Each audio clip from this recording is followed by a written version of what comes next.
įsivaizduokite, niekinantis aplinkinius.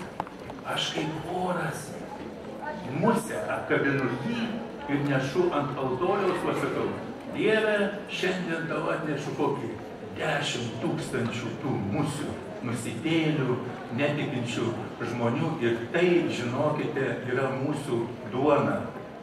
Visų Dievo arkoje esančių žvėrių, žvėrelių, žuvų, roplių duona yra melstis už nusidėjėlius. Ir melstis už juos yra didžiulė garbė. Ir atsiminkime vieną, jeigu nusidėjėliai nebus išgelbėti, mes lygiai taip pat nebūsime išgelbėti.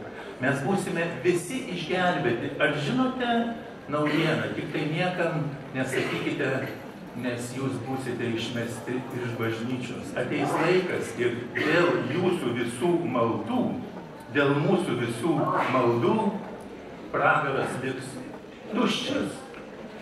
Amen.